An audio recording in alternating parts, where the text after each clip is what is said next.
Welcome to Pineland Underground, the official podcast of the United States Army's John F. Kennedy Special Warfare Center and School, and the best podcast the military has to offer.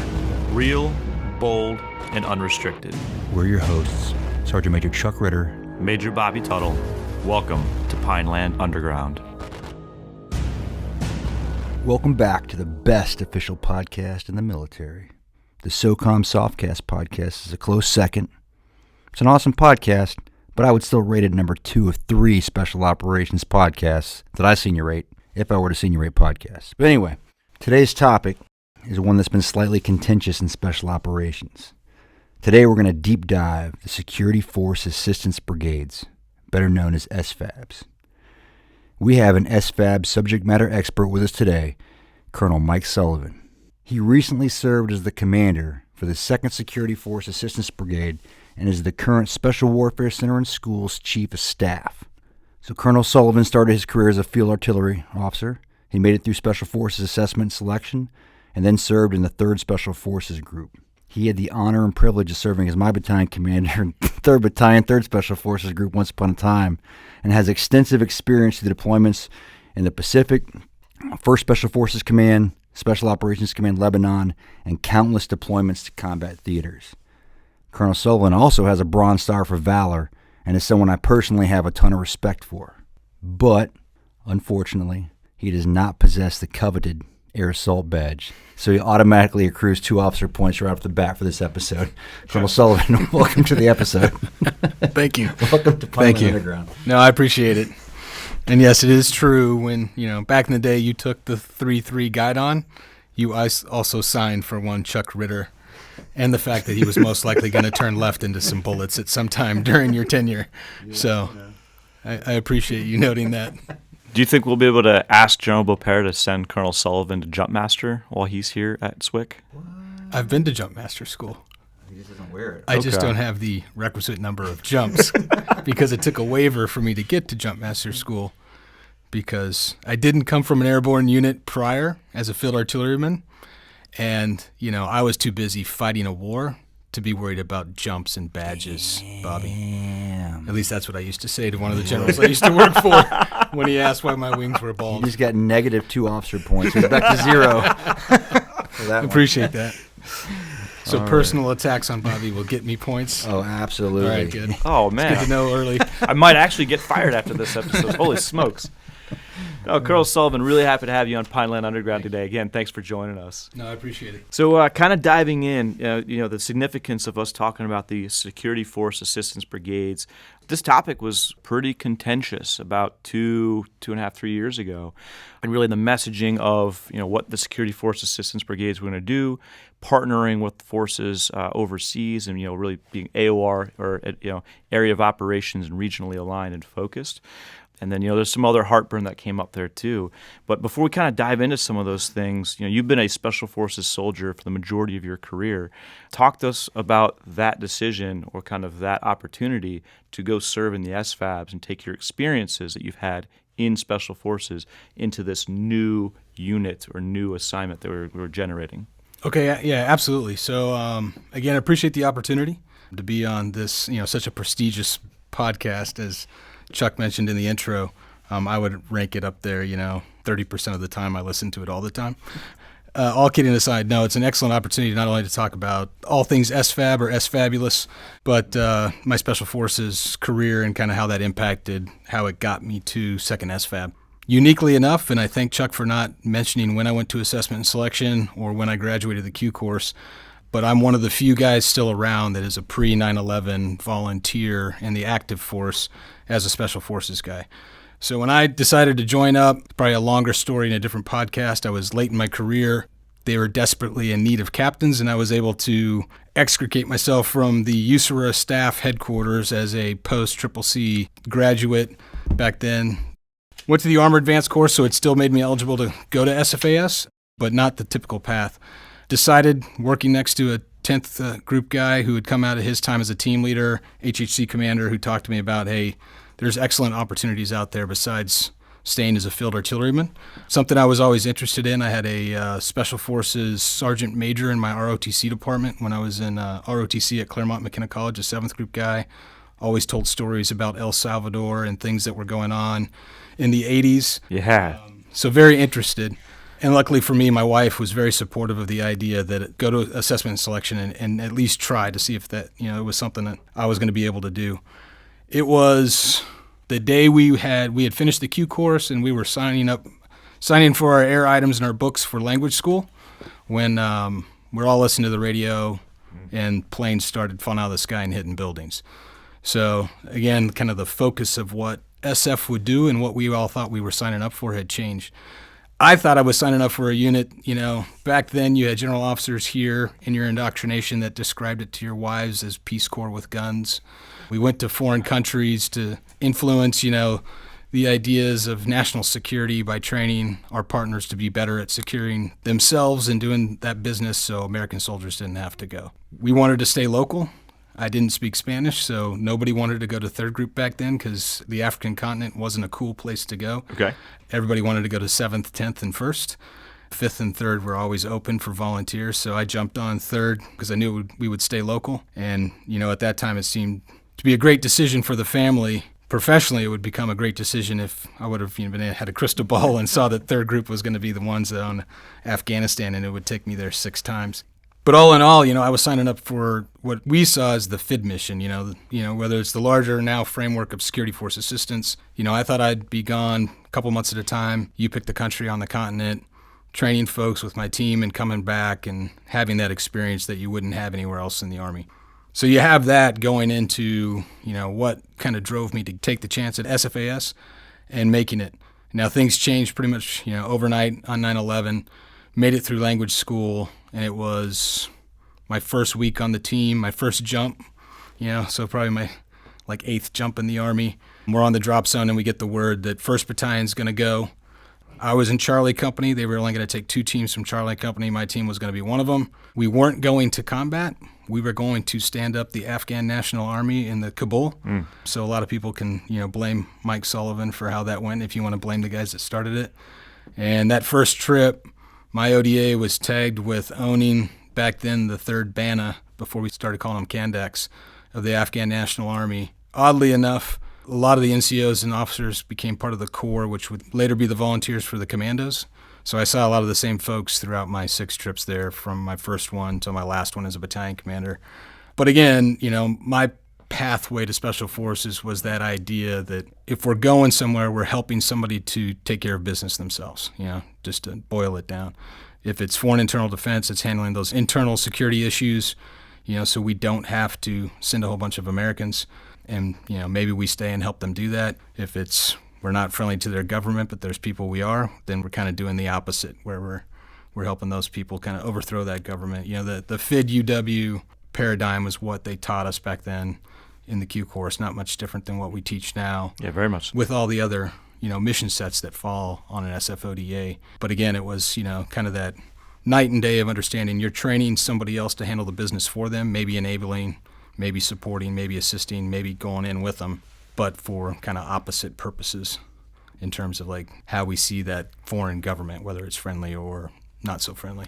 Since you said this is what you were signing up for, and this just goes along with, there's always been the argument of what's the value proposition of SOF, right? And you've heard, a language sets us apart or something else sets us apart, right? But I've always thought that's exactly what you said, that it's our value proposition is low cost, low American footprint, through indigenous forces for a longer duration, really using influence to achieve the end state. I don't know, that's kind of what I got out of what you just said is why you kind of joined. Yeah, I would agree with that. That was a much better way of saying everything. It just took me 5 minutes to say, Chuck. Should we Well, I was listening. some NCO points? Maybe. Once again, NCO points I've never for recruited an NCO it took point the on this show. officer 5 minutes to your say first what time? the NCO could say in 30 seconds. No, but I agree. Yes, it's through that. For me, obviously, I was sold of the idea of a small team going to work with a foreign nation partner, given the mission set, that you could achieve quite a bit.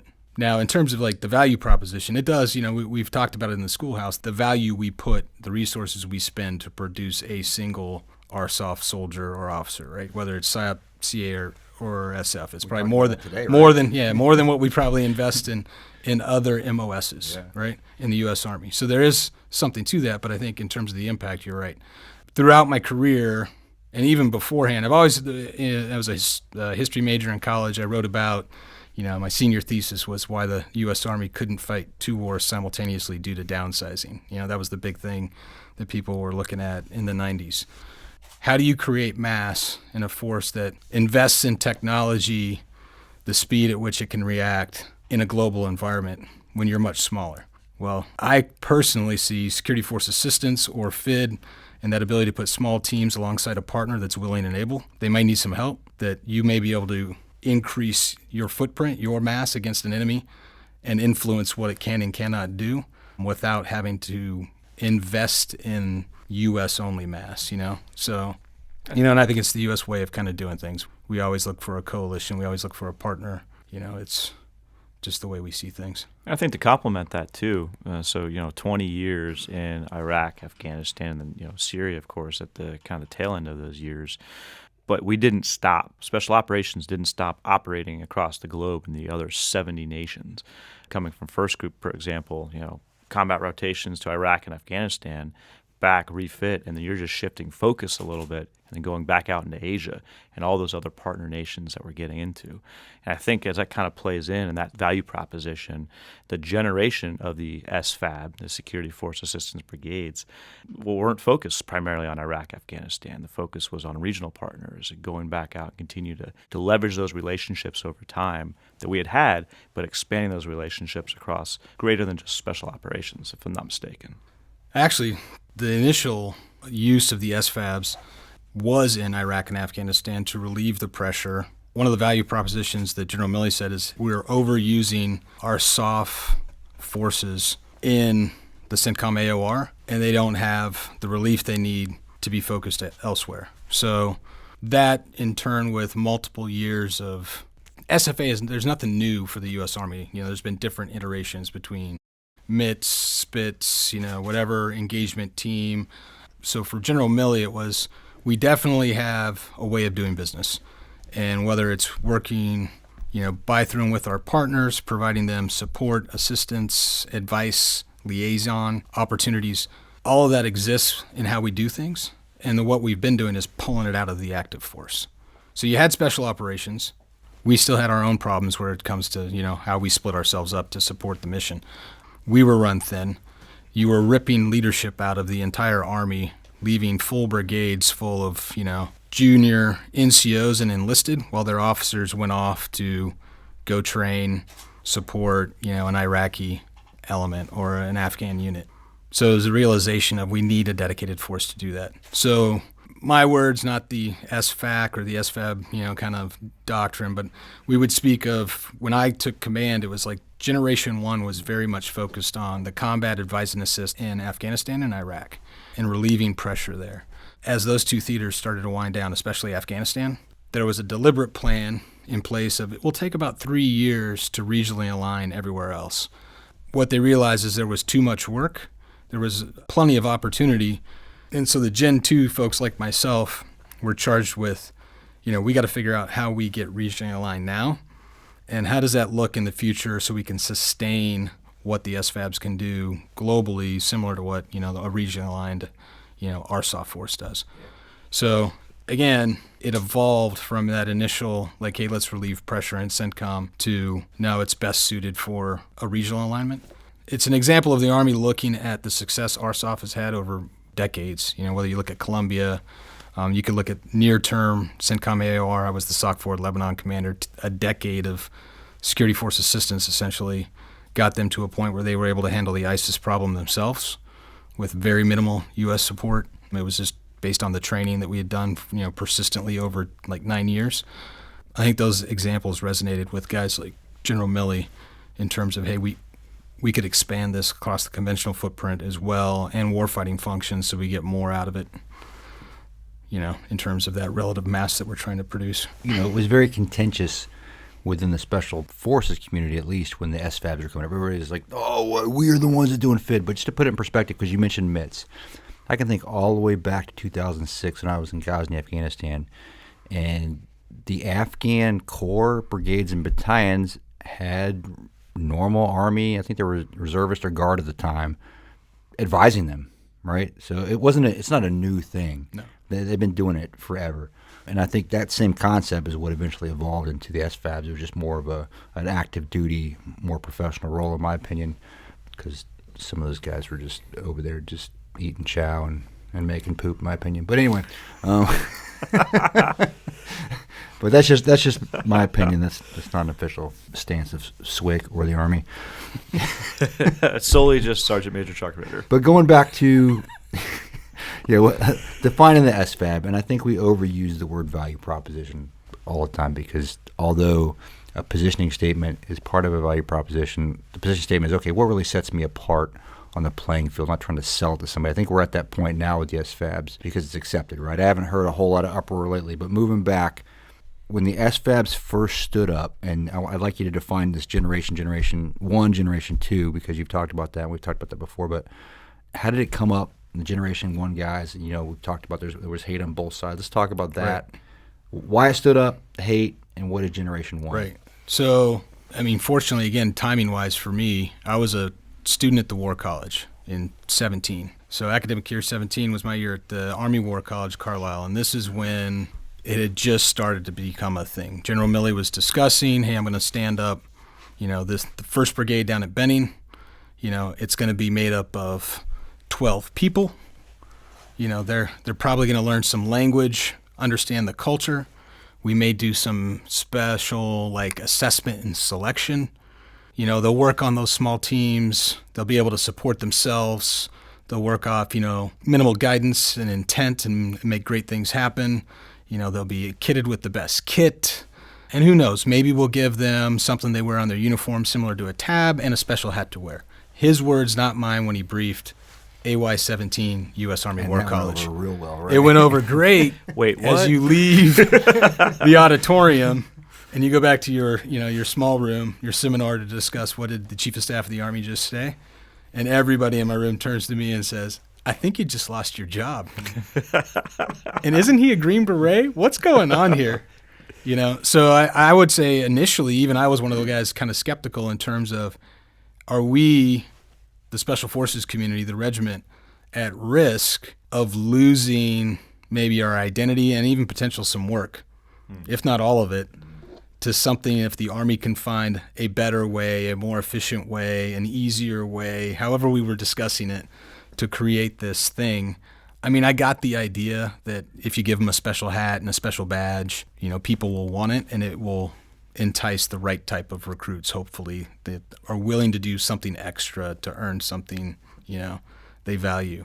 Again, imitation is the best form of flattery, right? So I believe that, General Milley, having a Special Forces tab himself, recognized that after, 2 decades of Green Berets being out front, the reputation that we were warfighters, we understood exactly if you had a hard problem to solve, you gave it to a bunch of Green Berets, that by creating a conventional force that looked very much like that, maybe you replicate that same kind of success. And again, it's tied to getting the right people in, so maybe you offer them the same kind of things. Now, in terms of rolling it out, in 2020 hindsight, was it the right thing, in terms of were the right people consulted? Did we discuss it with the Special Forces Regiment that they shouldn't be threatened, that it was complementary in nature? I don't think those things were probably done. And it's kind of like a marketing campaign, right, sir? Absolutely. It just has to be presented in the right way or messaged correctly. I think we've learned a lot of things, here at SWCS, for example. So it's all in the way it's presented, if I'm not mistaken, how it's kind of is received by the audience or the force. No, absolutely. And I think even if you look timeline-wise, America, 2016-17, this is getting rolled out. Think about what's going on with social media, how people are start accepting that kind of information as what it is or what it isn't. There weren't podcasts like this, I think, that a lot of people were listening to, unlike they are now. So I think if you go back and look, I used to joke with an individual that was in 1st Brigade, that 1st Brigade that stood up, that, hey, man, your Facebook page was horrible. You had certain pictures of people that did not come off as the most professional thing. They were just trying to get the word out. They weren't, and it was difficult because everything they did was publicized, whether it was in the Army Times, on their Facebook. So before they could, maybe do a marketing kind of test of, hey, do we think this patch looks good? It was already out. Like, here's the new patch. It's an arrowhead. It's got a lightning bolt. It's got a long tab that says Combat Advisor. And quickly realized, okay, that looks a lot like something else. Maybe we should dial that one back and tie it more back to maybe the MAC-V history. If you look at the patch now, you got the stars that are very similar to, the advisory groups that weren't just special operations during that time. So they tried to, pull back that lineage and make some more informed decisions. But again, things would get ahead of themselves. And real quick for listeners, when he says MAC-V, that was just Military Assistance Command Vietnam. Not to be confused with MAC-V SOG, but exactly. Like MAC-V, like my dad was part of MAC-V. He was an Air Force guy. Like, it's just what it was. But before we go too far, I awarded you 2 NCO points because talking about SF, you said, if you got a problem, I'll solve it, which is a Vanilla Ice quote. 100%. Dun, dun, dun, dun, dun, dun. That's freaking awesome. Do you know what Vanilla Ice's real name is, by the way? I have no idea. 10 officer points to you, Colonel Sullivan. If I know Vanilla Ice's real name? Yeah. Vinny Costanza. I don't know. Rob Van Winkle. Yeah, yeah. Miami boy. He has a home improvement show now. Can you help us understand for our listeners, in Special Forces, we have a couple different roles or core missions that we do. One of that is unconventional warfare. We focus primarily on because we're typically the only entity throughout the Department of Defense that focuses on that resistance style. But the others include security force assistance and foreign internal defense, so SFA and FID. Can you kind of help us understand what the differences are and how those two are approached, and then how we kind of compare those two? Okay. Doctrinally, if you dive into it, I think what you'll find, like, the biggest difference between security force assistance and foreign internal defense is the focus of the end state of the security apparatus that you're helping to build, make better. You're trying to build capacity, cohesion, and capabilities in that partnered force. It's tied to foreign internal defense. There's definitely a threat to that government that you're working that is threatening the government itself internally, whether it's, a terrorist organization, whether it's, some sort of other entity. It's not tied potentially to exporting that security outside of that nation's boundaries, right? Security force assistance is a little bit larger in terms of that scope, right? It's building those same capabilities, cohesion, and capacity in that foreign force, but as a force that could do it internally, but also export that security if necessary. So you're doing a lot of the same things. It's just the purpose of which is a little bit different. I think, for us as Special Forces officers and NCOs, it's that understanding of it's the opposite side of UW, right? So if I understand how to overthrow a government, then I should understand how I build the apparatus and the security to stop the people from overthrowing the government. FID, Mike Sullivan's definition, not necessarily the doctrine, right? SFA, FID could be a part of that in terms of the larger scope, but also I may have to have the capability to export that security apparatus to defend my borders further out, defend a partner that's in my neighborhood. You pick the continent and the AOR. Again, what the difference in terms when you look at SFAB and SF or the RSOF regiment is in terms of Special Forces, multiple different missions. You mentioned some of them. Security force assistance, it's security force assistance. Oh, yeah. The difference comes on where you see yourself, as my boss used to break it down in terms of the, continuum of conflict. Probably some officer points coming in that one. Where you look at, at the low end, it's competition. It's whether we're saying near peer, peer-like, whatever the new term is, officers trying to get points. But it's that idea that we're building, again, capabilities, capacity in a foreign partner to help us deal, whether it's with a threat in their neighborhood with one of our peers, or to influence, that peer to do something, maybe invest more, or they have to invest more, let's say in the AFRICOM AOR than they were going to, which pulls away from assets globally, if we're talking about like a China, a Russia type of entity.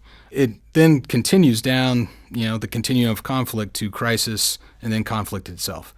And within each one of those kind of environments, as an advisor, as an SFA unit, you'll be doing different things. It's still security force assistance, but where you were very heavy maybe on advising, training, down in competition, helping to build capacity and capabilities. You get to crisis, you're going to war with what you got, whether it's us or our partner. And now you're more in that support, liaise, and assist role. The advising maybe comes down a little bit. And again, you can lean on those SFAB teams to be that linkage back to the larger force. Very much like you would have special operators with their partners, whether it's forward, or in and around the fight. Ideally, you would have advisory teams working warfighting functions at the conventional level, helping partners to hold off whatever they got in terms of crisis and conflict until, the U.S. Army can bring and DOD could bring more to bear, whether it's, through partners, materials, whatever it is, that would be the role. But it's SFA throughout. You're not going to see a maneuver advisory team led by a captain going on a DA hit. They're not going to go out and do SR. Will they sit back in a brigade or a battalion level talk and work with the partnered force to get their scouts out and understand that mission set? Absolutely. But ideally, they're enabling that to happen. You're not going to see them, for the most part, going along. I used to describe it with my guys that if we were ever to find ourselves in LSCO, you would put the teams in terms of that big conventional fight at the points of friction. You would put your engineer teams at the, the river crossing. They're not building the bridge, but they're understanding what goes into building the bridge. They're helping, the Polish brigade get across the river, and then they're the linkage to talk back to the U.S. brigade that's then going to execute that most dangerous passage of lines and be in that liaison element, understanding that friction that comes, in terms of mobility, right? Same thing when you look at the other warfighting functions. So I think, it's a little bit, it's at a different level when we start talking about conflict as opposed to what we would probably be asking our teams to do, which is a myriad of different types of, operations beyond the scope of just FID. And just for our listeners, when talking about LSCO, it's just large-scale combat operations. Yes. I think that's something it sounds stupid as I go, I just got talking about doctrine again, but the FM3-0 has a lot in there, and I think if we don't start wrapping our heads around that more even in Special Forces, we could quickly find ourselves in a bad place. But anyway, back to the SFA or the SFAB part. A lot of what they do, too, that we can't do is they're advising at the brigade and the battalion level in warfighting functions that we really don't have the capability to do, like fires. Am I correct with that one? Yes. And it's limited in capacity, too, because you got to look at, same thing, ranks, experience of the folks that are over there, whether it's at the lowest tactical advisory team up to like the battalion advisory team, say in the fires battalion. That fires battalion commander, who's a second-time battalion commander who probably served as a FIS cord in a division somewhere at certain times, like in the 82nd, he's going to bring an experience to bear that even I couldn't have done as a Special Forces battalion commander, right? I don't have that specific, understanding. I have some field artillery knowledge because that's where I came from branch-wise. I understand joint fires and the integration of in a tactical fight. But that larger, specific understanding of the friction points, the planning, the things that need to go into place, the swivel chair type of operations are going to happen because our systems don't talk to anybody else's systems in the world, like AFATADS boxes. Don't ask me the acronym. Maybe you can break it down, Chuck, like you're really good at. That guy's going to be able to work at that level, like that division up to corps level. Now, asking that captain who just came out of battery command to now move up to a DVIDS, a brigade, it's going to be a little bit more challenging. Again, I see that their role being more in that liaison element down to like a battalion fires element and understanding what their capabilities are, what they can do to support the fight, and then what they see as the gaps that they know the U.S.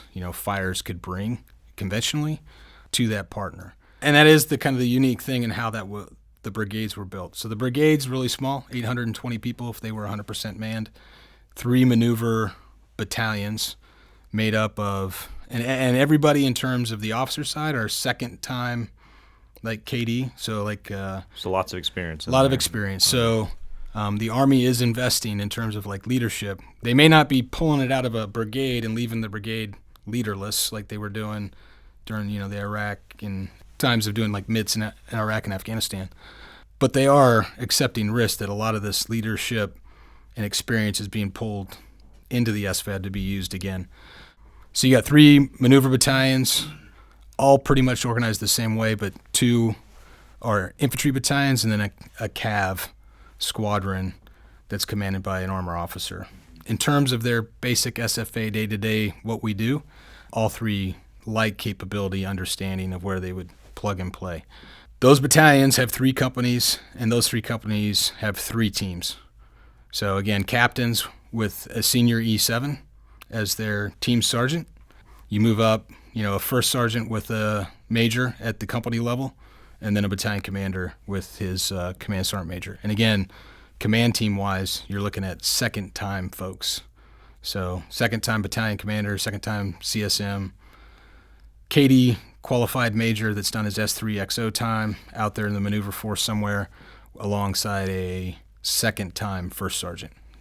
And then at the captain level, it's a guy who came out of being an infantry company commander, maybe at the 82nd, and then he comes down to second SFAB. Now he's got 11 folks that's working for him. Not necessarily built like we are. Again, everyone thought, okay, General Milley just copied the 12 persons. I bet you there's 2 people of like MOSs. They all do the same thing. No, it's pretty much one-offs. You have a lot. It's a little bit infantry heavy for like the maneuver with 11 Bravos, but then you got a 92, you got a MI series NCO, and then you have a communicator. Ideally, you have a 13 Fox, low-density MOS in the Army, so not all the teams have their 13 Foxes. So you have a semblance of each warfighting function. When you plug and play in large-scale combat operations, ideally you have an element that could go into, I would say, a battalion-level headquarters and understand the problems that they're trying to work through and at least understand how we would solve them and then who they need to ask at a higher headquarters, like, hey, this is the problems these guys are having. Because, again, that E5, E6, 92 Yankee probably isn't going to work on the same scale as a 04 logistics officer that has that same experience like in one of our battalions or brigades. And they're totally focused on that advisory role. Yes. Right. And I think that's just for example, we sometimes do the same things. We'll take Afghanistan, for example, where you have one ODA aligned to Afghan CANDEC, right? But you're trying to advise the tactical level, the battalion level, and you're taking them out on operations. So it is impossible, right? It's just an impossibility. So, I mean, if I could go back and envision, like, man, what would the power of an SFAB be with a Commando CANDEC, with an ODA or 2, combining their powers right. to actually build a battalion staff that works right. and companies and the elements on the ground that can actually go and do things. Yeah. How cool would that have been? No, it would have been awesome. And I think we attempted, just like the Army did, like with SFA in Afghanistan or Iraq, where it was pulled from brigades or maybe it was the National Guard folks that made up the MITs, whatever it is. I think there'd be folks that, looking back now, and we even had these discussions, right? So you had SODAFA, like I was the first, we were at the end of OEF, our rotation, and the start of RSM. And there was a big discussion of, okay, the siege of SODAF has gone away. We're not going to be doing, although we continued on for years, combat operations. Yeah, we kept doing. Right? Still happening. Should we move this? You guys are supposed to be these great advisors that could understand how you would run things. Why don't we replace all those guys at Camp Commando that work with ANISOC or the Commando headquarters with the SODAF? You guys don't have to worry about battle tracking and getting food out to the teams and all that stuff. You guys you'll be advising and working alongside your counterparts, just like the ODAs are at the Commando level. And we're like, yeah, we could do that. But then we realized quickly, no, we can't do that. It's 24/7 managing multiple teams out on combat operations. Mm-hmm. I don't have time to sit down and talk to a guy about his readiness schedule and whether he's doing his logistics correctly. So we hired a whole bunch of other special operators, some contractors, that were down there at Camp Commando doing amazing work. But again, it was hired a bunch of civilians that. To hire a civilian to work himself out of a job is brilliant, right? Because that's what they're going to do. It's a great idea. Plead the fifth. I have a lot of good friends that were those civilians. But I do want to go back in time and, when we said the day that it was announced that we had no more boots on the ground is the day I got shot in the hand. I was like, whoa. I'm not here. You weren't even there. You weren't even on the ground. Well, that's a common term, though. I mean, you'll watch things on the media as well. It's like, there's no boots on the ground. We just have advisors. It's like, well, like what does that actually mean? Yeah. For some of our listeners, that's a realm that the three of us here. We're on combat missions. We're still losing people for. Well, and I think if you look at the way senior leaders are talking about whether it's the use of special operations and RSOF in preparation for a future, whether it's a crisis or conflict, is that we would already be forward. So you're going to already have boots on the ground. And I think you'll see the same thing with how you have the disposition of the SFABs if they're fully manned, they got 20 teams out persistently engaging across, COCOMs at all times. I think our high water mark was close to like 15 or 16 of the teams in Africa before I left. 4th Brigade, who owns UCOM, they're over because they deployed their brigade team, which isn't part of the 20, so they had like 21 teams that were in Eastern Europe working, SFA once things started to get a little bit hot. I think you'll see that going forward, that you're always going to have some sort of advisor, whether it's a conventional force advisor or a soft advisor that's going to find themselves in the middle of it, whether by design or just by, geography. It's always a great touch point, right? Keep that channel open. Right. What are the brigades currently focused on right now, sir? Just like, I know you said you just left your brigade. Give us kind of just an overview, if you could, of each of the brigades and their kind of primary focuses right now. So again, relatively, in terms of competition, what you'll find, I think, across all the brigades is deployments of teams, specifically to do, training. Where we found ourselves was in a lot of schoolhouses across different African countries, some with specific units that had relationships, some that we took from our soft elements or joint soft elements that no longer were in the AOR. So a perfect example in Tunisia, there's, a special operations brigade that the Tunisians have. MARSOF used to have it. RSOF touched it a little bit, the SF guys. But the investment at the brigade level never was really there. Okay. So in terms of day-to-day, how do we run a brigade? How do I build a readiness cycle? What does that staff stuff look like? Perfect for one of my major lead teams to go in there, start working with them in terms of understanding. Because they owned a CT element that, tactically perfect place for a JSET to happen, relationships for, an SF unit. And while my team was there, they had 2 separate iterations, I think one of a National Guard element, one of a 3rd Group element coming to train with that specific battalion. But there were other battalions that weren't necessarily considered a unit that we would partner with a U.S. SOF element. So we could give them a touch point in terms of making sure that, hey, you need to make sure you resource the training correctly. This is how we would do it. It's the same problem set. Understand the way their doctrine looks, understand ours, and then work for a common solution that works best for them is ideally the way we would do it. So you had unit-to-unit type of stuff like that. Other parts of Africa, you have places like in Morocco where they want to build another SOF unit similar to one they already have. They're building it out of a conventional infantry unit. Well, until it's at a level that it'd be best comparable for like JSETs and things to happen, how about you put an SFAB team against it? Because all they're doing is really advanced infantry training and understanding, again, a lot of that staff work and integration of warfighting functions. Okay. So put an SFAB against it, get it to a point that then you hand it off.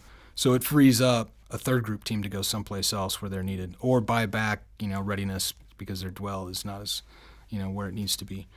So relieving pressure there. So that's what we were doing across the continent.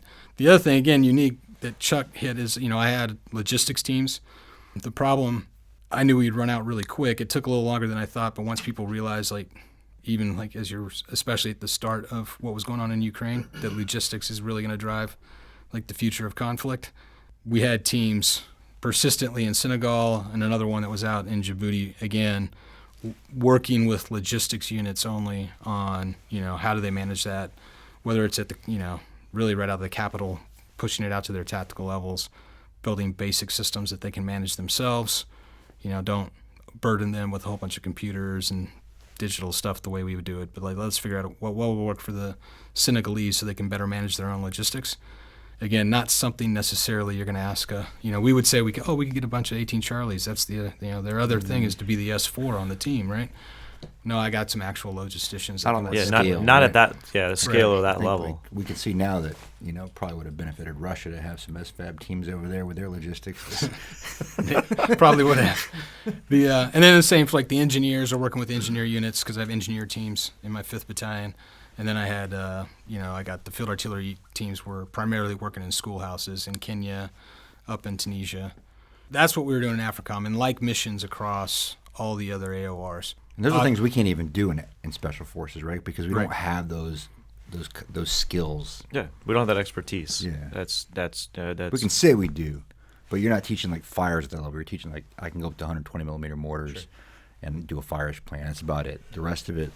That's why you have a guy that went to a whole course on fires or To be- logistics. Yeah, right? to be like a truly subject matter expert in that field, and then coming to equating this as a consulting, you're taking like entities, pulling what we have in in our structure here in the U.S. military, injecting it into our partners, but also taking a look at the resources they have available to them, the systems, the processes, what works for them, and making sure they can run most efficiently as they can, but also developing that relationship within so that we can learn from one another. Yeah, exactly. And it provides an excellent opportunity for a bunch of American soldiers to be provided an opportunity to problem solve, right? So, and again, we didn't touch upon it, but what makes it unique about making it a deliberate unit that has a short assessment and selection, its own short kind of qualification course.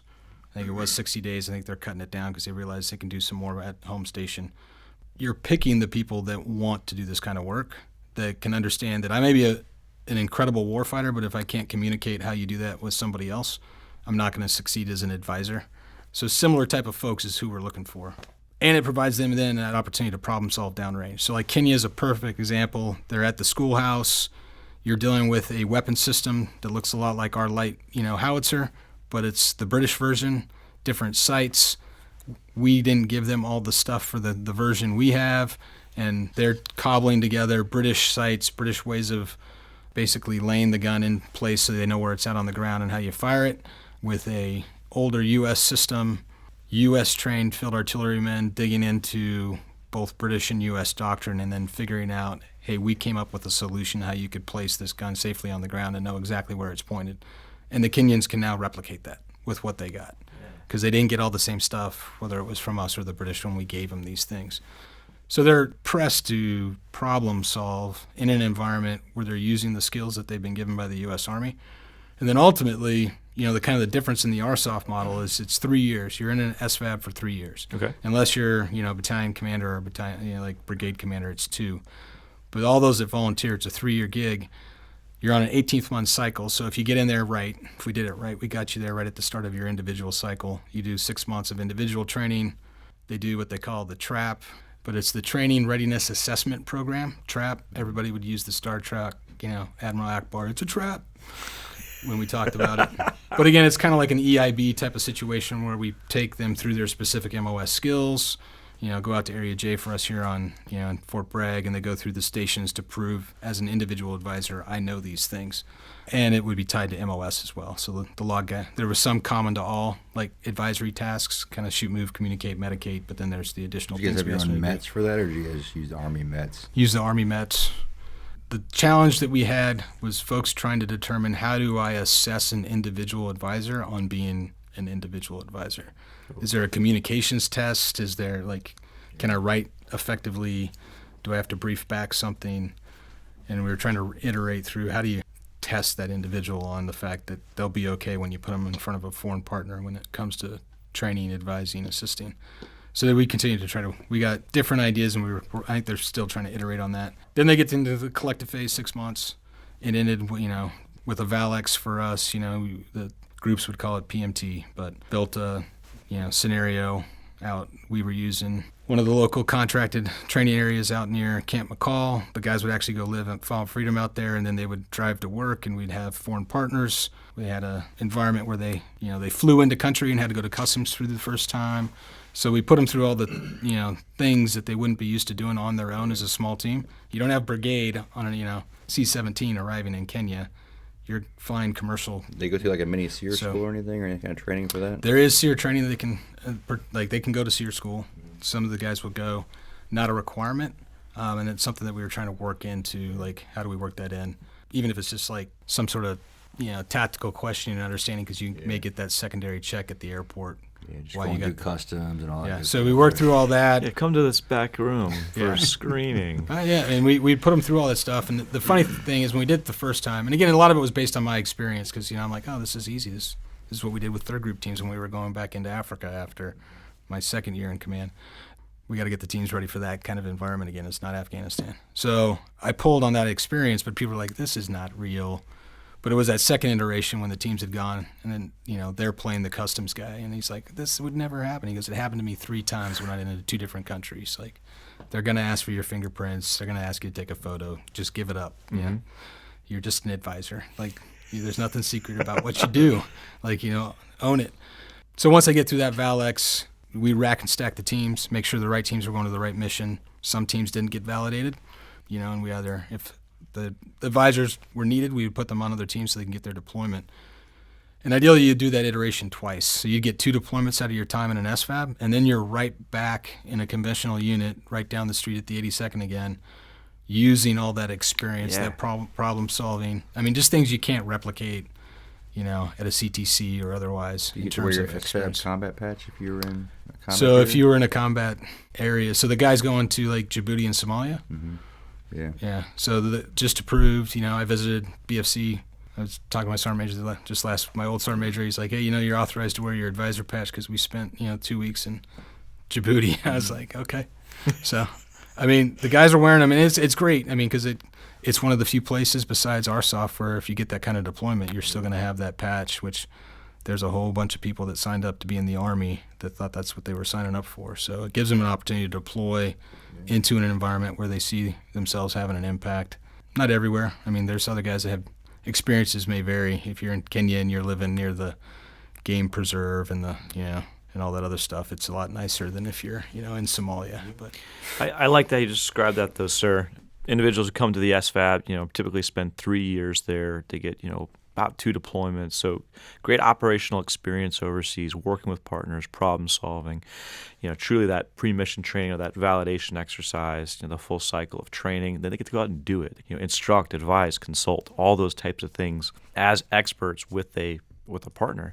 And then after that 3 years, we get to inject them back into our Army. So they're taking that knowledge and experience, excitement, and really, bring that back to the force as well. That's huge. yeah, absolutely. I know Ranger Regiment does it very similarly as well, where you don't stay there, you don't kind of homestead for a good period of time. You come back, you share, because that's what makes our people better. That's what makes our units a little bit better and shares that kind of wealth of problem solving.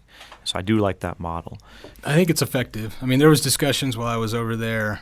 People would ask me, hey, you came from the side of the street where we split you off. We made you your own regiment.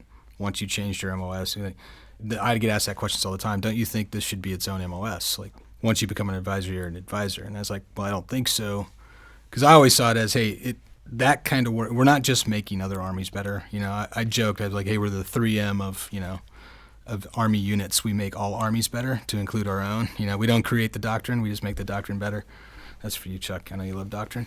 By going back, you're bringing that experience back. And ideally, you're coming back to the SFAB if you enjoyed it for a second or a third turn, and you're bringing that new knowledge of what the conventional force has done in the last 3 years while you were gone. The Army is continuing to modernize, right? So if you moved yourself out of a unit that was looking at it in mass and you go back to division and you see what they're doing now, okay, this is a new TTP, this is a new way, 3.0 just came out, this is brand new. We were talking about this stuff in second SFAB, but now I see how the Army's realizing it. You get some CTC rotations under your belt, and then you get back in at the next level, back in one of the brigades, and you could bring that back, to foreign partners, if that's what you want to do. Or you can just stay back. Again, General Jackson, who was the second SFAB commander who I worked for pretty much my entire time, he said the difference between RSOF and the advisory, the brigades, is that very similar type of people want to sign up. Yeah. Right? In terms of they want that chance to be, working in a small element. You got a little bit of guidance, a lot of permissions, a whole lot of resources, and you get to go get after it. True mission command environment, right? The difference is it's a person that's like, I really love being an engineer, and I didn't want to give that up. So I'll go do the SFAB thing for a while. I get to touch that. I get to see what that's all about. I get that responsibility, and then I get to bring that back to the engineer corps. I'm not leaving forever. I would joke with my guys. I was like, it only took me 20 years to get back into the Army. So just based on the other jobs I had, I never touched, the conventional Army once I became a Green Beret, but then I went back, so. And it was an easy environment because, again, it was a lot of very similar like-minded individuals that wanted to work in small teams. I would have to remind myself they didn't have the same experience level. Sure. I would get mad at that first 3 or 4 months. I'm like, I don't understand why my team sergeants don't understand how you get 11 other people ready to do these kinds of things. And they're like, sir, they're used to like working in a company and being told from the guys at brigade, this is how you're going to get your entire company ready for this thing. And now you're telling them to do it all on their own, giving them all this freedom, for mission command to figure it out, and they're working through that and they'll get there, but it's not an E8 that has, 8 years of team time under his belt and maybe a SWCS rotation. Well, we get mad at like, this guy's trying to tell me what to do. Exactly. If you're sitting around waiting, exactly. So I'm like, why are all these guys asking me to? Will you just tell us what you want us to do? What do you want us to do? And I'm like, that's not what this is about. You guys are supposed to figure that out. You tell me what you think you can do, and I'll provide you resources. Exactly. I kind of want to ask though. With any new unit standing up from inception, right, there's always a reach to try to figure out what that identity is. I think we saw that a little bit with the Space Force, for example. They relied, kind of focused on some creative ways to market themselves. That just came out. Great song. Have you heard it? They have a Space Force song? You haven't heard it? Can you sing it? No, but look I'm it a few up. bars. We'll insert into the notes for this episode. Yeah, it's a great idea. Yeah. But no, Colonel Sullivan, would you mind kind of talking to us? So the SFABs have been around for a little bit. How is that identity forged, from kind of inception through where they are and through learning what they are going to be? Absolutely. And then through having reps and experience, and what is that kind of like right now? It's hard for me to speak to the initial identity, having been, like I said, I refer to myself as a second-generation guy, because I arrived at 2nd SFAB. Maybe I think they'd been back for 6 months from the rotation they executed both in Iraq and Afghanistan. First, all went to Afghanistan. Second, majority went to Afghanistan, and then some went to Iraq as well. And then it started to cut back just based on what was happening in Afghanistan and Iraq, based on the need and where you could probably see where the writing was on the wall. But that initial identity was, and tied to, we talked about the patch, but combat advising. The folks that were Gen 1 guys were like, we signed up to go to combat to advise and to do this thing right for the first time. The MITs didn't really get it right.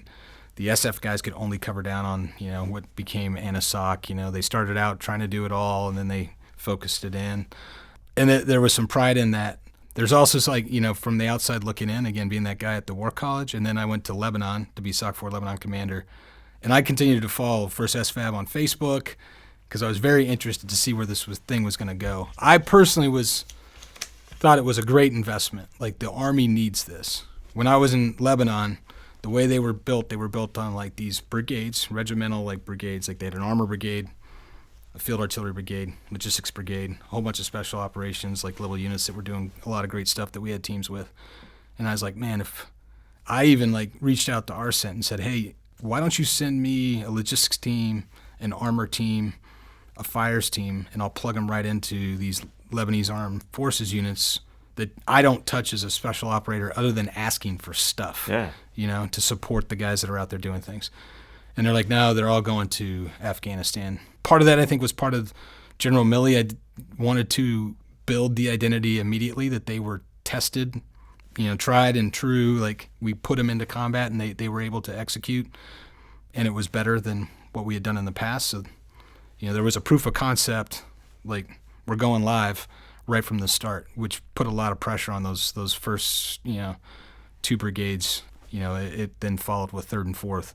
5th went straight into Indo-PACOM because the writing was already on the wall, and that was, obviously been the hotness it's been for a while now in terms of competition.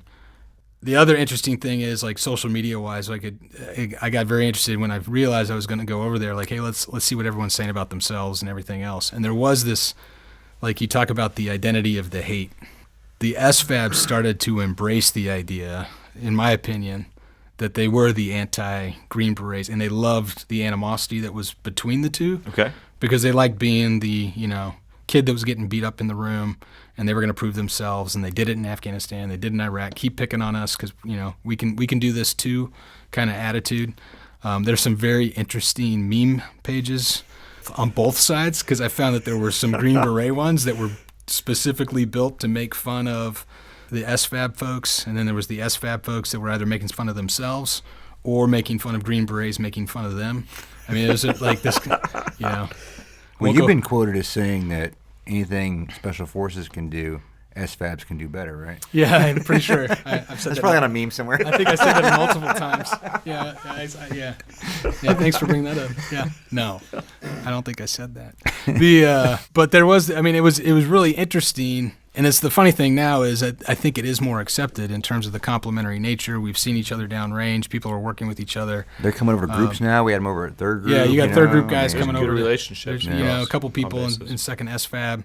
My time over there. So I think there's still a few folks out there. It's get on Instagram. Name of it, like 2 SFABulous was one. That was the one that represented 2nd Battalion. There's the softest tab.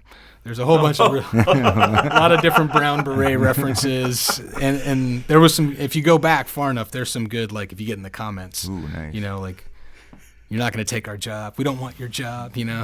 Back and forth kind of things. Oh, keyboard warriors. There was a lot of the old school Green Berets that were just up in the air, Yeah. and still to this day, it's like we control FID. It's like, okay, well, it is SFAB, so okay, maybe you do control FID, but right? And No, there's absolutely. a difference, right? But There is a maybe not. difference. There's no way you can. But it is complementary, right? So I think most of our partners realize like the best way to build a special operations unit is to take from the best things in their conventional units. Mm-hmm. Well, wouldn't it be great if you had really good conventional partnered units to now build a soft unit from? Mm-hmm. Don't spend a SF team trying to go find to the infantry schoolhouse and you pick the country in Africa. Send some infantry there, right? You send some infantry there, Yeah. Don't pull them out of the TRADOC. Don't pull them out of, Fort Benning. You don't have enough drill sergeants to do what they need to do down there. And, oh, by the way, different type of mentality of a person that you want that's going to, be fine living on a base in Kenya. The reality is working an at their infantryman schoolhouse. can out-infantry an SF guy, right? Because I grew up in the infantry, right? So 3 years of having that stuff pounded into my head versus going through 8 weeks of small unit tactics in the Q course. There's a big difference there. And I know that people are like, oh, what are you talking about? But if you're in the infantry, you can out-infantry most Green Berets because that's your job, right? It's just what it is. I think there's going to be a meme out there with Chuck's face on it Probably, that yeah. says that. But that's okay. That's pretty good. I like it. I'm just saying. It's true. I took a lot of pride being an infantryman back in the day. That was cool, but it's just what it is, right? I mean, a team sergeant's job on a team is to No, not I train agree. those guys, but coming out of the infantry course and basic training is going to set you up. But then when you're an infantry unit and you're just doing that over and over again, you're very good at it. That's your No, bread it's a and true butter. statement, right? Yeah. So, again, as you look at the SFAB and then how they kind of evolved, there was this idea by General Milley that, hey, if there was large-scale combat operations, the greatest thing ever is I have 5 brigades worth of leadership. I'll just pour in brand new privates, and now I have 5 brigades. I have a division plus of combat power of leadership just out there ready to pick up if we need it. Yeah. That's evolved. It's a good way to get around the no-growth environment, right? Well, right. So you keep the leadership, and then, right? I mean, that was an idea that, he thought this would protect some of the investment you have in all these leaders.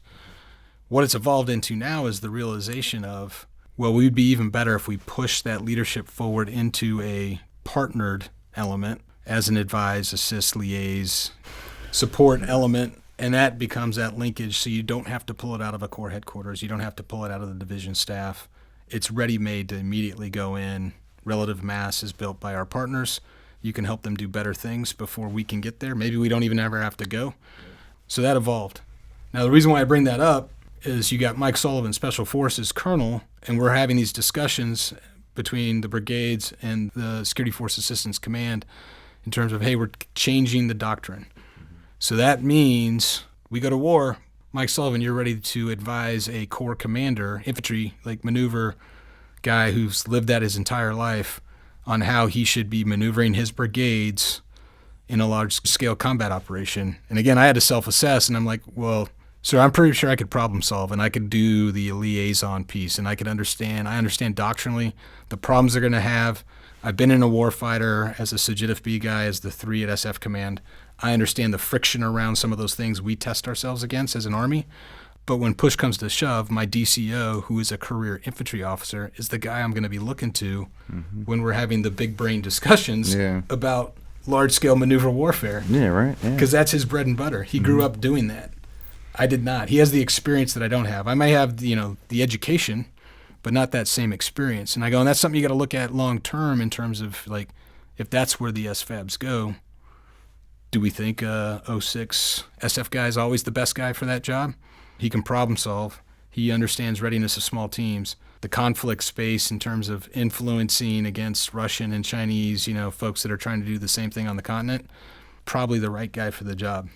You need to put together a task force Ukraine. Is Mike Sullivan that 06 you want in charge of that advisory corps element, or do you want the guy who grew up as a armor commander and just got out of being an armor brigade combat team commander who's the second SFAB? Maybe that's the better choice. We had those kinds of discussions. So again, it kind of goes to your point, the infantrymen should be able to out-infantry, just what it is. Special right? Forces.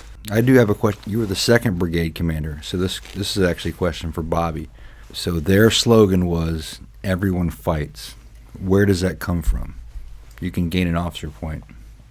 The Marine Corps. What? No. Starship Troopers. Which still, I know we Weren't talked about they Marines? We've talked about it. Another. No, they were mobile infantry. Yeah. Everyone you get everyone knows negative. that. Anyway, we've talked about this book on BMI, other episodes. not military intelligence, the mobile infantry. But I think that's. You work with this guy? Yeah, I know, right? What the? But I think it's one fictional book that I think that you can classify that as a leadership book. Like when you read it, you're like, man, this is brilliant. I don't know why you put the slogan in there, but I always thought that the book was. No, I inherited the slogan from General Hill. I thought you started it. No, General Hill started it.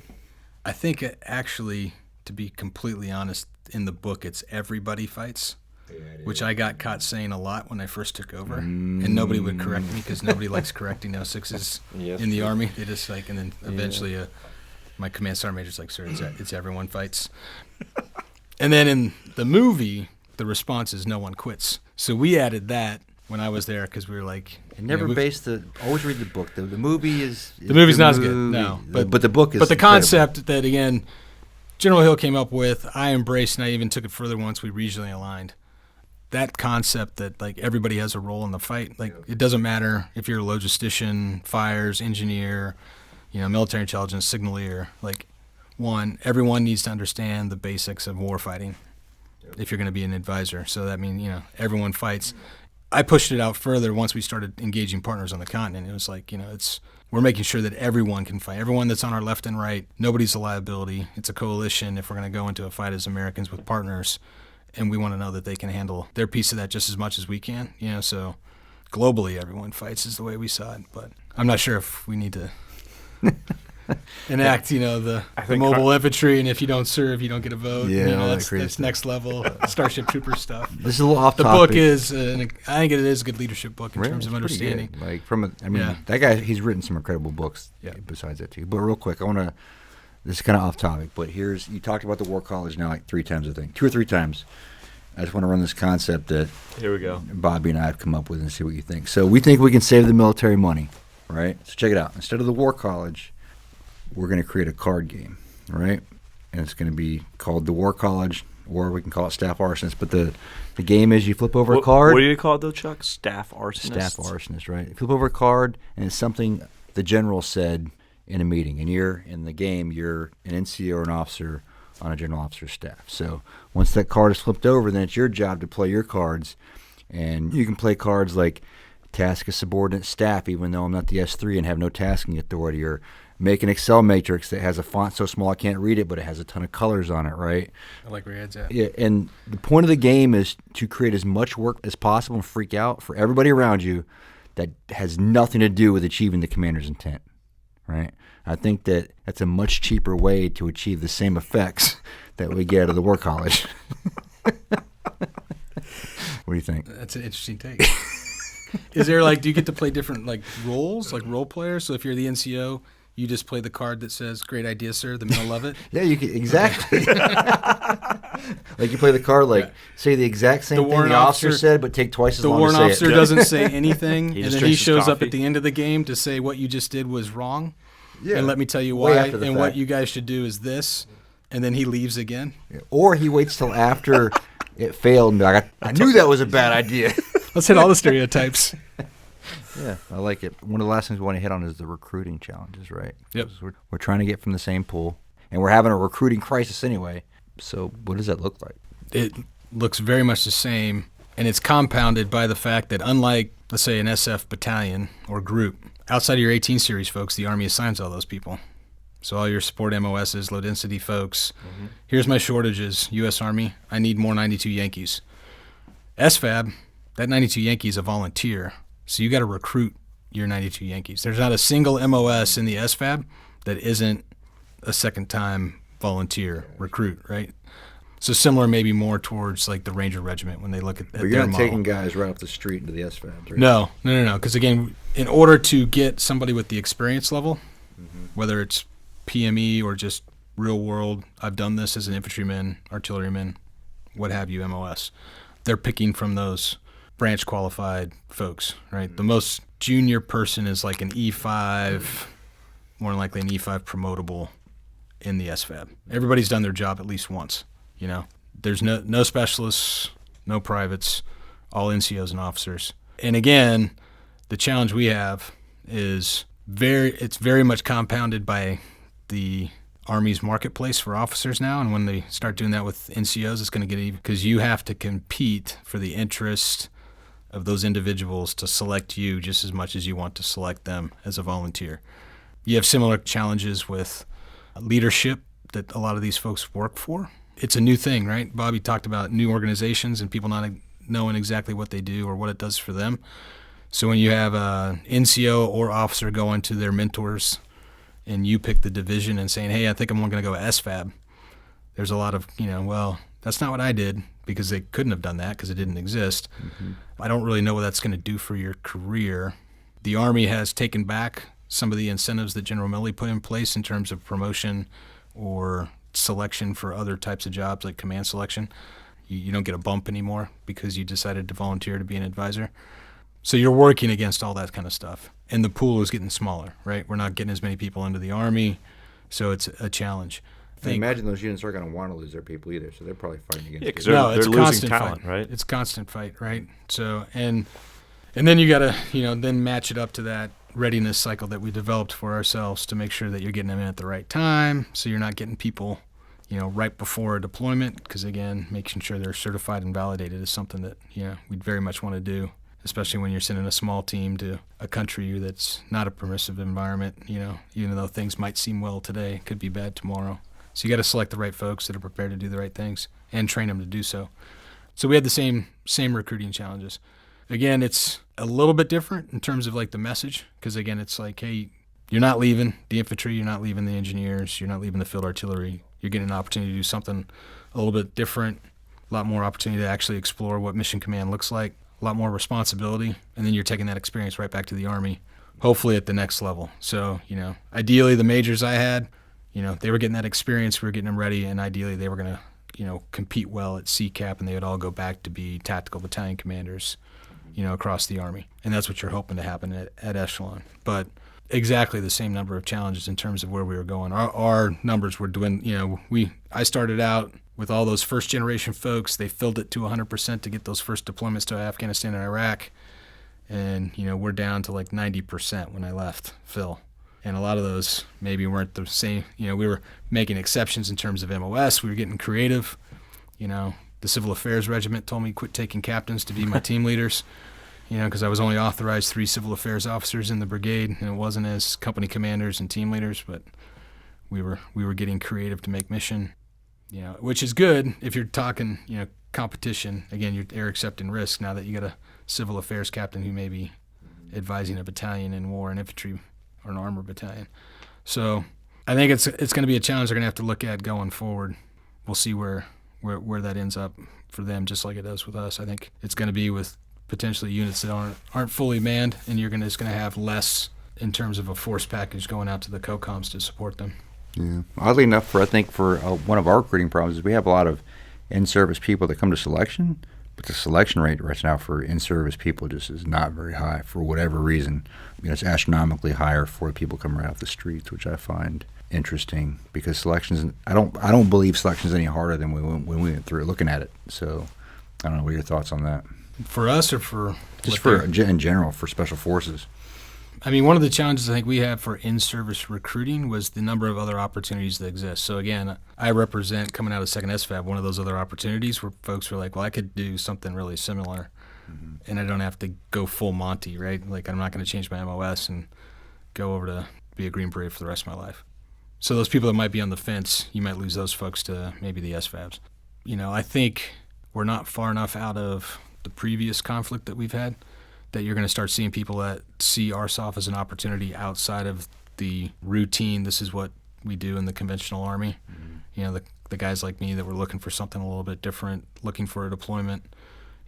Again, in 99, the Army wasn't going anywhere but a CTC. Yeah. I had done 2 CTC rotations as a field artillery guy, and sitting every day talking to a 10th Group guy about all these cool things that Green Berets were doing in Europe or other places in the world. I was like, man, there's no place else in the Army you can do that. I think it goes back to what you said earlier, right? Like, guys weren't used to being able to do whatever they want to. As a Green Beret, you're the master of your own universe now, right? You walk in, your team room has more weapons than a company arms room in the infantry. Like, it just does. You get more sniper rifles than you have people, you have mortars, and you get that true, hey, you tell me what you want to do, right? It's like that. Now you're the master of your own universe. No, absolutely. So, and I think those opportunities, if we play it right, you open that up to those in-service recruits that didn't see us as an opportunity before. I mean, people were deploying. People were going to Afghanistan, Iraq. They were getting their combat patches. Mm-hmm. They were getting to work with Green Berets without having to go to assessment and selection. Like, we hit the lottery. We are the security force for this, FOB for this, which means we are going to be going out on target. They would go with us every time, right? Yeah. I already called Chuck. It's the same guy we had last time. Hopefully he doesn't get shot as early as he did last time in the rotation. They probably had those kind of conversations. Yeah. But, that stuff's not happening anymore. So, again, there's going to be an opportunity there. I don't think having gone to the Q course or selection, very many moons ago, 22 plus years ago, the 3 here 10 years ago at SWCS, and now the Chief of Staff, there's a lot more structure, data, and understanding of why all these great ideas over multiple decades made assessment and selection. Mm-hmm. But assessment and selection is pretty much the same kind of concept, things, right? So I think, some of it's opportunity. I think some of it is, you just got to figure out what motivates people to get ready for selection. Mm-hmm. It's different for each generation in terms of how people see themselves and what they got to do to get ready. We saw it, the SFABs were seeing it as they played with their assessment and selection. Mm-hmm. So you get, they started something, it was going, COVID hit, we went to like a paper board, phone interviews, Teams interviews, may or may not have hired the exact person we thought we were hiring on paper. Yeah. And since they've gone to, back to, I think it's 4 or 5 days down at Benning, you do an ANS, a quick one, that has some physical, some mental challenges in there. A lot of the same psychological testing to see if the person has the aptitude to do that kind of work. The selection rate was starting to come down because there was some more rigor and it was there, So I don't know if it speaks to who we have in the Army or not. I think it's just part of the natural kind of wave theory of how things work out. So what about on the collaboration part? There's a lot of leaders, yourself included, who, as Special Forces officers for a long period of time, have gone into the SFAB and spent some quality time there. What would your advice be to other leaders in a Special Forces regiment who are also looking at getting their feet wet in the SFABs and taking some of their experiences, their leadership abilities, and language and cultural training and bringing that to the SFABs? What would be your advice to those guys? No, I would definitely encourage anybody that wants to do it, right? If it works out, timeline for them. I always felt like we should have opened up the door a little bit more, at least to battalion command sergeant majors, to be for a second time to come into an SFAB. The challenge is very small pool, and we got a lot of work for those type of guys in the RSOF community in SOCOM. So giving them up for another 2 to 3 years to go work at an SFAB, I don't think was necessarily in the cards right now. And then working that timeline out for our NCOs down the line, it gets even tighter because there's other expectations, whether it's a SWCS opportunity, as General Roberson says, or the like. I felt like, man, if I could only get a couple team sergeants or senior E7s over here as company first sergeants, it would inject a small unit mentality when it comes to readiness and understanding what you do when you get all of these things and true control over your own destiny on a day-to-day basis. Much like my experience as a battalion commander, I had teams that were better than others. You had individuals that would understand, and you had team sergeants who were writing their own SOPs and expectations for their teams, and building it off Army doctrine and understanding what you had to do to get the right resources, to get the ranges you wanted, to go out and do things with your team or go find opportunities to train another force. And then you had teams that were just going to sit there and wait till the company commander or the battalion commander or the brigade commander told them or shamed them into doing work, right? There are special forces teams that have done that in the past. I can attest to that. But again, I think there is opportunities with the officers. It's primarily with the O4s. I think with the population of captains we have right now, I think we're pretty healthy. There may even be the opportunity that if you're young enough and you got through your team time, I don't know, is there an opportunity to go over there and command another team on an SFAB? Because of your timeline and coming in so late, you're probably going to promote to major, and someone's going to tell you don't do that because then you're going to be the junior major in the major pool. And those are all Army guys that are trying to become battalion commanders. All real problems when it comes to understanding your own career management. But those majors that are coming out of company command, that, I had one that I'd worked with in 3rd Battalion that's there now. Unfortunately, I wasn't there when he's there in 2nd SFAB. But again, didn't get to do the kind of deployments and things he thought he was going to get to do as an SF company commander. Saw the opportunity that, hey, those guys are deploying over there. I think I'm going to go do that for a little while. Yeah. So it does provide you that second opportunity to maybe get out the door and do some things. And then for the battalion commanders, and I would even say, I tried to, convince a couple friends of mine that were group commanders, it's a grind. The 06 command is a grind. But I was like, hey, there's an opportunity if you want to continue to do this. Like, you guys would just crush this and excel. So throw your name in the hat because they're looking for second-time folks. There's right now 5 SF battalion commanders across the 5 brigades. Oh, wow. That are currently in command. So there's definitely still hiring at those levels. I think a couple guys competed for the couple slots at brigade. So there's opportunities, and again, I think we bring the type of experience when it comes to problem solving, when it comes to the understanding of mission command, the expectation that, you can put a captain in the country by himself with the right resources and training and expect him to do amazing things on behalf of the nation. You don't need a brigade commander. You don't need a division commander. You don't need those folks watching that person. We can trust those captains to do that work, right? And you have those opportunities to affect that as an SF guy going into SFAB. Well said. Very well said, sir. I like that. And this whole thing kind of sounds like an SFAB recruiting commercial. If it's not, we just want to explain like the SFAB. And it's, I'm sure Colonel Sullivan won't admit this, but, word on the street is when he was over there in 2nd SFAB, he did have to take testosterone supplements to make sure that he was still... So he was more SFABulous? More SFAB. Look at his hair. Like, he keeps getting older and his hair keeps getting greater. It's weird. I don't understand it. I think there's some magical stuff going on there that he doesn't explain, but he still looks like a movie star. Right? I mean, look, it looks like there's a fan blowing right now. like he's riding a Harley. Right here in the swing. I thought this was being filmed. Studio. I took some considerable time to fix my hair for you guys. I would have brought my brown beret. I wore it for 2 years. Oh, man, damn. You guys didn't ask me that question. I know. Know your operational environment. I do want to close out with one thing. Okay, so this is off topic, but I promised some people I would bring it up because I think that it needs to be brought up. Like, we talk about the Triad, cyber, special operations, and space, right? And I've yet to hear somebody define it in concise, precise verbiage of what they want that measure of effectiveness to look like. What do you got on that? Can you define it for me? No. And if you can can't, I just say no? And I can't. I mean, we owe it to the ground level people. Like, because every time a general officer says this, they make people spin and work. But we need to make sure we're doing the right thing and then doing that thing properly. So, what's the measure of effectiveness? What is it that we're trying to achieve at the tactical level specifically? Because we keep saying it. You're looking at That's me. a good question.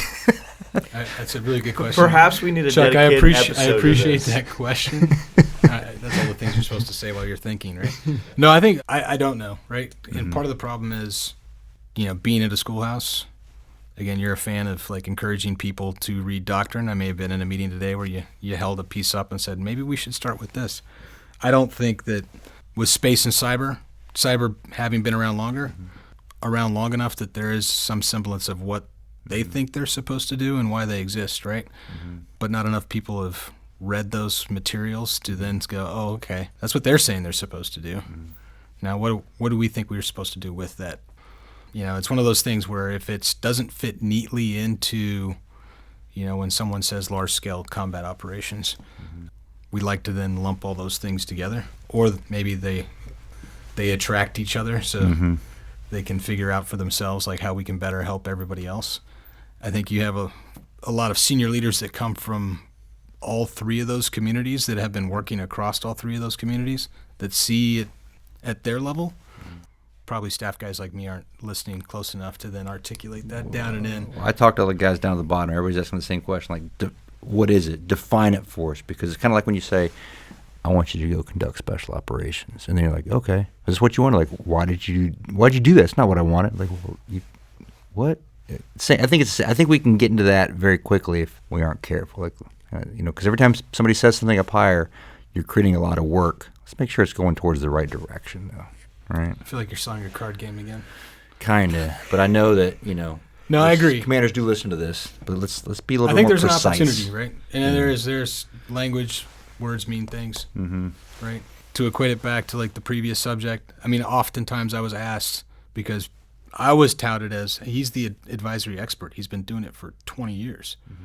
I'd have battalion command sergeant majors come up to me and go, okay, we're about to do the trap, or we're about to do a Valex. What's the task condition standard look like for advising? Yeah. Like, I understand like what it looks like, for a platoon live fire. I understand all the things that are supposed to happen. Well, what's a 12-person advisory team? Like, how do I measure that effectiveness at the point of what they're doing in Kenya or Senegal? Like, and then how do I prepare them then to be successful? But you obviously created something, so right? For me, it was more of like this intuitive, well, that's what I've been doing for 20 years. Like, I don't understand what you're asking me. Like, just do this. And you already know what right looks like. But in your head. Right. But they didn't know it. But part of it then was like, well, there's books for that. Like, let's go read my doctrine if we're supposed to be the experts. A lot of people ask, like, hey, we're doing this in the advisory course. Like, what do you guys do in the Q course to produce advisors? And when you start thinking about, what do we actually teach a block of instruction to Green Berets on how to advise, like what that part is? Or we focus on creating new MOSs, and then once they get to the team, it's OJT, working through team sergeants who have decades of experience, and they tell the captain, just sit in the corner for a while, figure out what we do, and then figure out how to enable us to do that better, Captain. So it wasn't like I sat down in the 18 Alpha course. I would say the Alpha course does touch on that a little bit when it talks, some of the FID and UW blocks of instruction. Occasionally you'll get a guy who'll bring in like, hey, we need to talk brief lab, or we need to figure out how to communicate better, not just culturally or language-wise, but that's a piece of it too. Or we need to teach this class on influence. So that became a thing where everyone's like, okay, we need to go to West Point to the negotiations course and get every advisor into the negotiations course, because that's what advising is. It's negotiations. Well, is it just negotiations?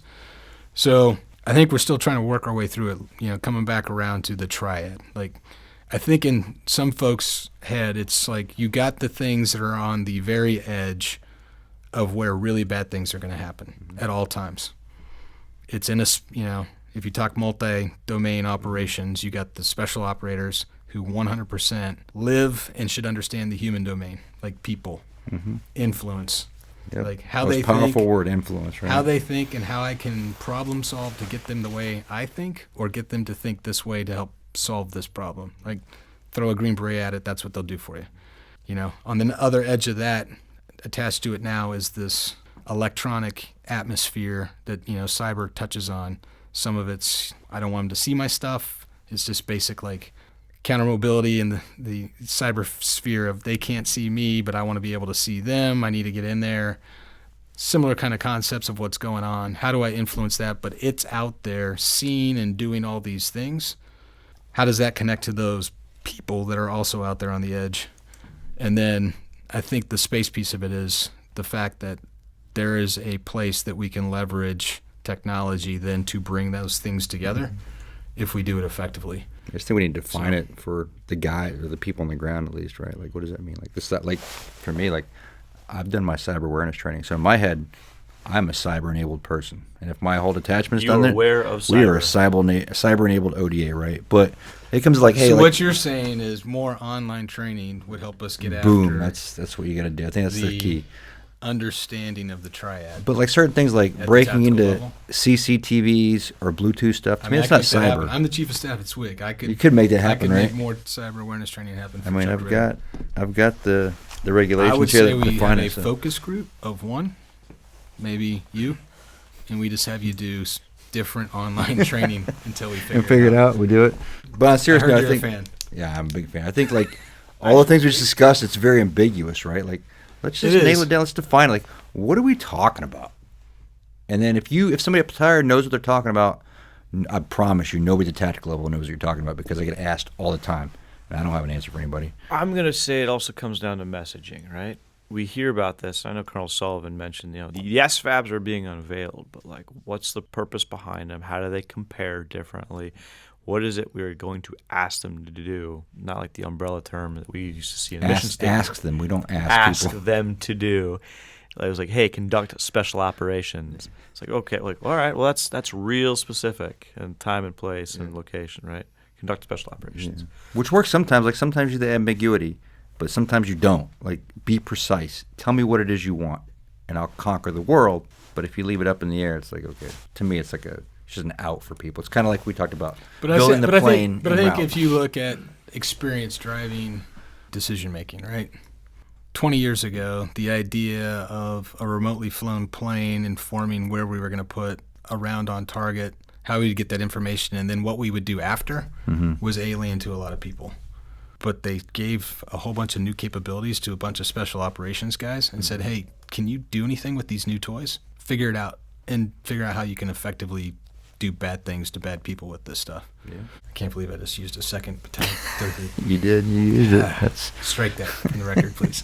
What I'm getting at is, I think that's part of it, Chuck. You have a special operations culture led by a bunch of leaders that understand that we can problem solve, and folks don't know exactly the capabilities that space and cyber could bring to the fight. So it's funny that you say that because we'll some teams right now. We'll figure that out for you, and we'll start at the team level, right? Bottom up. But right now, I don't know what that looks like at the tactical level. Give them a cyber guy. Give them like a space guy. I don't even know what those guys are. And then they'll tell us if this was a good idea or not. But there's some teams in third group right now that have a lot of those answers, but there's no connection between them and higher.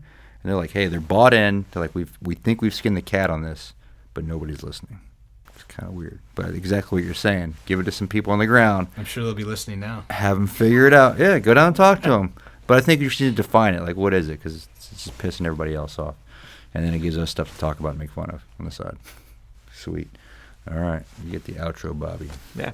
Colonel Sullivan, truly appreciate the time today. This has been fantastic, allowing us to have a better glimpse inside the Security Force Assistance Brigades, but kind of leveraging your experience coming as a Special Forces individual and leader, going over to Security Force Assistance Brigade, and then having you come back over and contributing back to the Special Warfare Center and School as our Chief of Staff. Really appreciate the time today in Pineland Underground. Thank you, gents. Really appreciate it.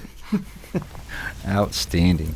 Thanks for joining us today in Pineland Underground, the U.S. Army John F. Kennedy Special Warfare Center and Schools official podcast. Please tune in to our next episode. We release episodes every 2 weeks. You can reach us at pinelandunderground@gmail.com. Check it out.